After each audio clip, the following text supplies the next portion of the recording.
मेरा नाम राहुल सावरकर नहीं है, मेरा नाम राहुल गांधी है। Here was a newly created free nation with the second largest population in the world, a country potentially capable of assuming leadership of the Far East. Its independence from the British, who ruled India for nearly 200 years. आज हम बात करने वाले हैं भारत के हिंदू महासभा के प्रमुख अध्यक्ष, भारत के क्रांतिकारी स्वतंत्रता सेनानी, चिंतक, समाज सुधारक, राजनेता वीर सावरकर के बारे में। उनके समर्थक उन्हें वीर सावरकर के नाम से बुलाते थे। इनका पूरा नाम विनायक दामोदर सावरकर है। हिंदू राष्ट्रवाद की राजनीतिक विचारधारा हिंदुत्व को विकसित करने का बहुत बड़ा श्रेय सावरकर को जाता है। राज दोबारा नहीं आने देंगे।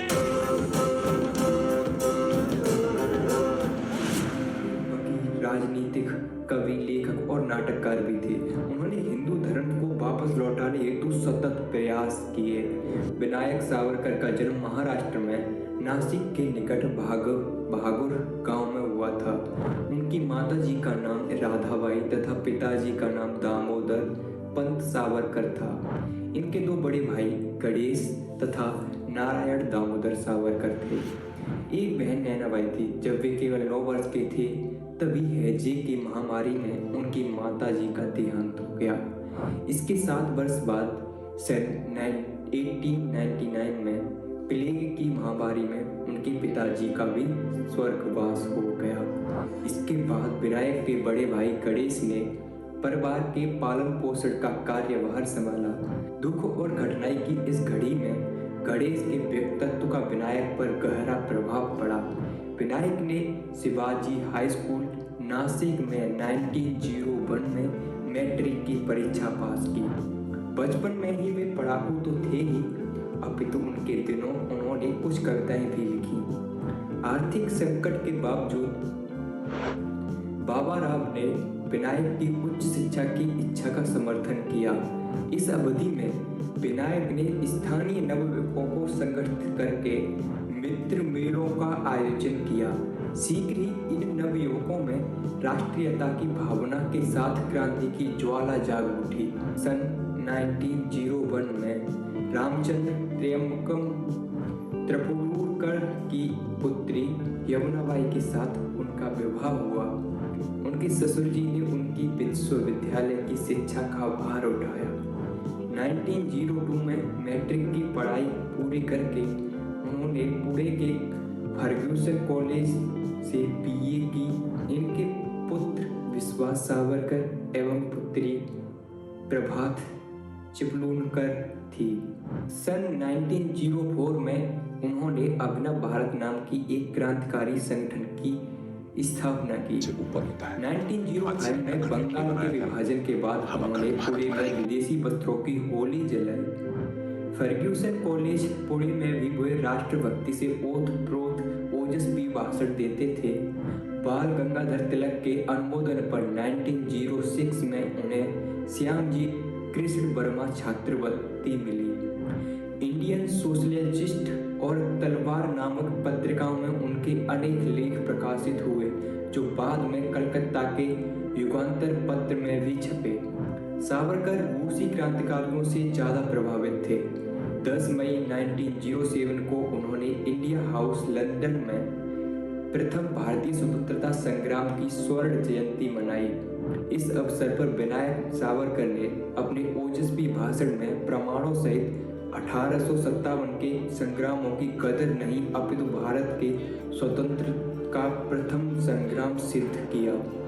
जून 1908 में इनकी पुस्तक the Indian war of independence 1857 में तैयार हो गई, परंतु इसके मुद्रण की समस्या आई। इसके लिए लंदन से लेकर पेरिस और जर्मनी तक प्रयास किए गए, किंतु वे सभी प्रयास असफल रहे।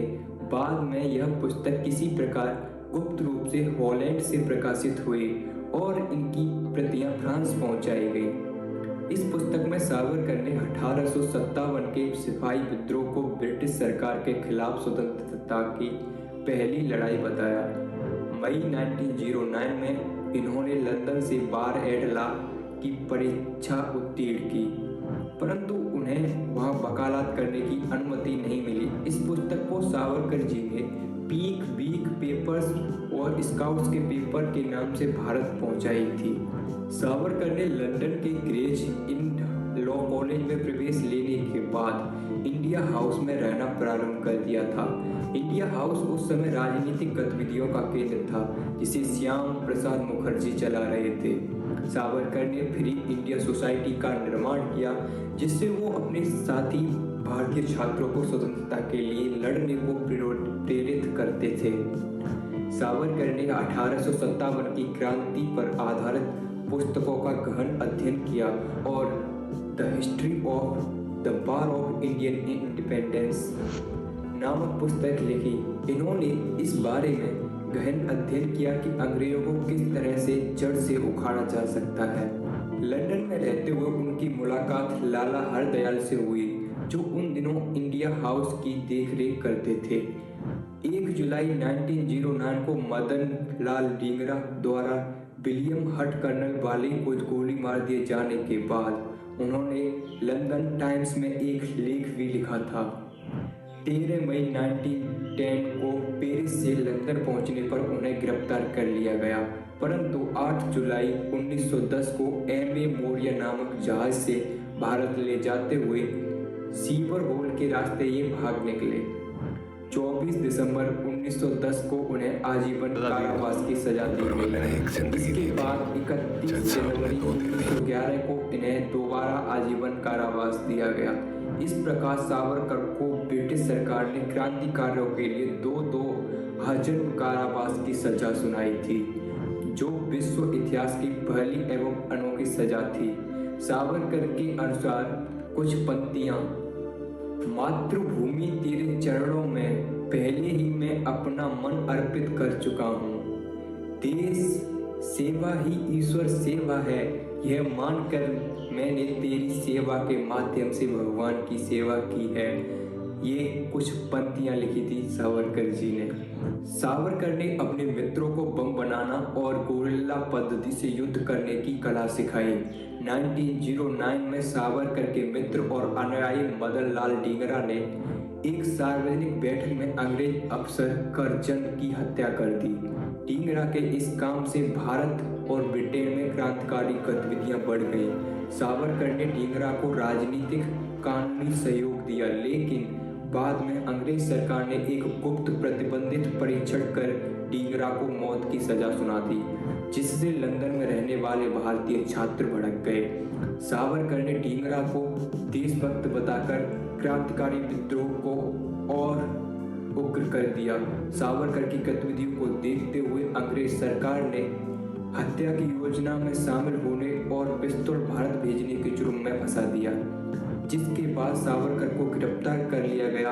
अब सावरकर आगे के अभियोग के लिए भारत ले जाने का विचार किया गया।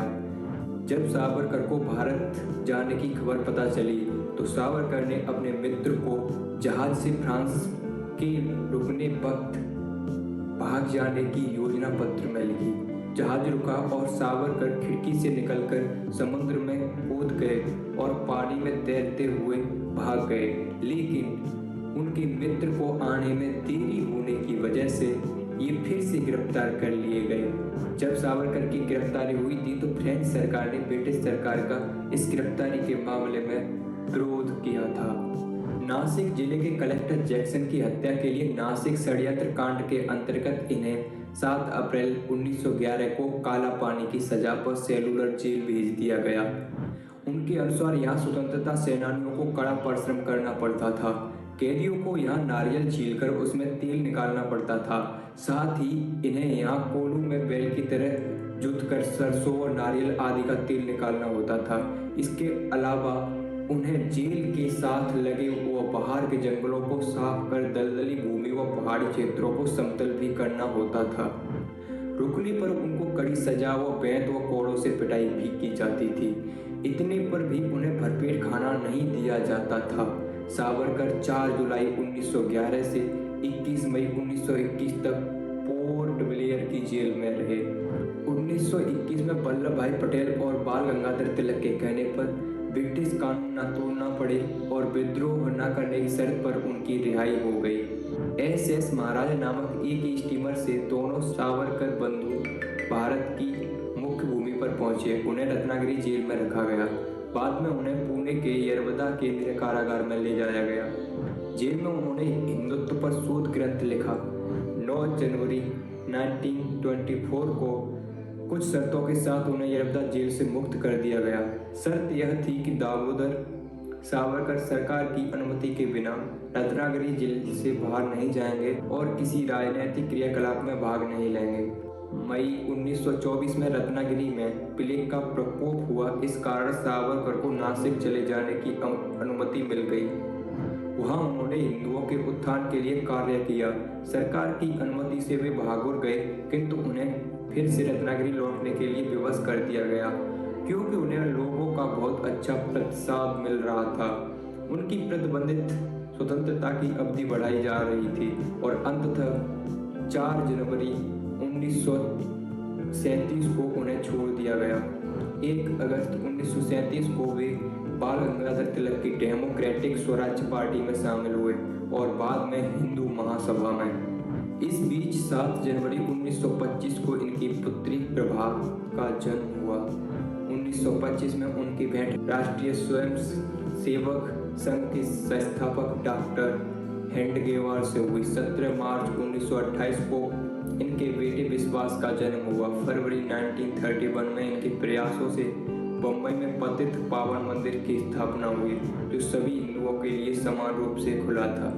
25 जनवरी 1931 को सावरकर ने बम्बई प्रेसिडेंसी में हुए अप्रत्याशित उन्मूलन सम्मेलन की अध्यक्षता की।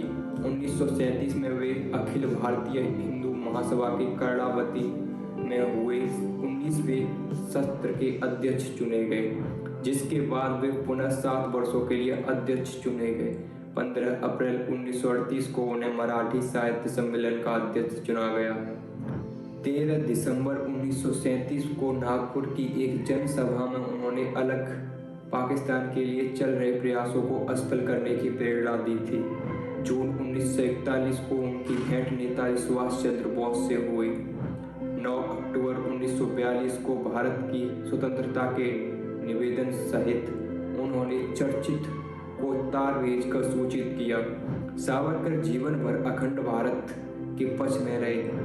स्वतंत्रता प्राप्ति के माध्यमों के बारे में गांधी और सावरकर का एकदम अलग दृष्टिकोण था। 1943 के बाद दादर बंबई में रहे।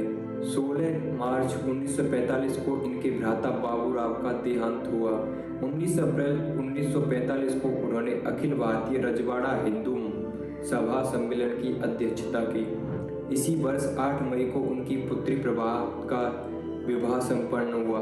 अप्रैल 1946 में बम्बई सरकार ने सावरकर के लिखे साहित्य पर से प्रतिबंध हटा लिया। 1947 में इन्होंने भारत विभाजन का विरोध किया। महात्मा रामचंद्र वीर नामक हिंदू महासभा के नेता एवं संत ने उनका समर्थन किया। 15 अगस्त 1947 को उन्होंने सावरकर सिद्धांतों में भारतीय तिरंगा एवं भगवा 2-2 ध्वजारोपण किए।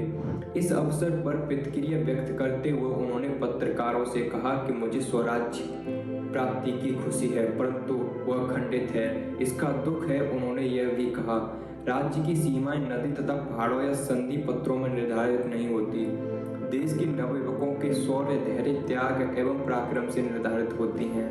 5 फरवरी 1948 को महात्मा गांधी की हत्या के उपरांत उन्हें प्रिवेंटिव डिटेंशन एक्ट धारा के अंतर्गत गिरफ्तार कर लिया गया। 19 अक्टूबर 1949 को इनके अनुज नारायण का देहांत हो गया। 4 अप्रैल 1950 को पाकिस्तानी प्रधानमंत्री लियाकत अली खान के दिल्ली आगमन की पूर्व संज्ञा पर उन्हें सावधानीवश बेलगांव जेल में रोक कर रखा गया। मई 1952 में पुणे की एक विशाल सभा में अभिनव भारत संगठन को उनके उद्देश्य भारतीय स्वतंत्रता प्राप्ति पूर्ण होने पर भंग किया गया। 10 नवंबर 1957 को नई दिल्ली में आयोजित हुए 1957 के प्रथम भारतीय स्वतंत्रता संग्राम के शताब्दी समारोह में वे मुख्य वक्ता रहे। 8 अक्टूबर 1949 को उन्हें पुणे विश्वविद्यालय ने डीलिट की मानद उपाधि से सम्मानित किया। 8 नवंबर 1963 को इनकी पत्नी यमुनाबाई चल बसी। सितंबर 1965 से उन्हें तेज वर्ष ने घेर लिया, जिसके बाद इनका स्वास्थ्य गिरने लगा। 1 फरवरी 1966 को उन्होंने मृत्यु उपवास करने का निर्णय लिया। 26 फरवरी 1966 को बम्बई में भारतीय समयानुसार 10 बजे उनके पार्थिव शरीर छोड़कर परम धाम को प्रस्थान कर गए थे। गांधी जी की हत्या में सावरकर के सहयोगी होने का आरोप लगा, जो सिद्ध नहीं हो सका। एक सच्चाई यह भी है कि महात्मा गांधी और सावरकर बंधुओं का परिचय बहुत पुराना था। सावरकर बंधुओं के व्यक्तित्व के कई पहलुओं से प्रभावित होने वालों और उन्हें वीर कहने और मानने वालों में गांधी जी भी शामिल थे। वीर सावरकर के बारे में आप लोगों को बहुत सारे लेख मिल जाएंगे।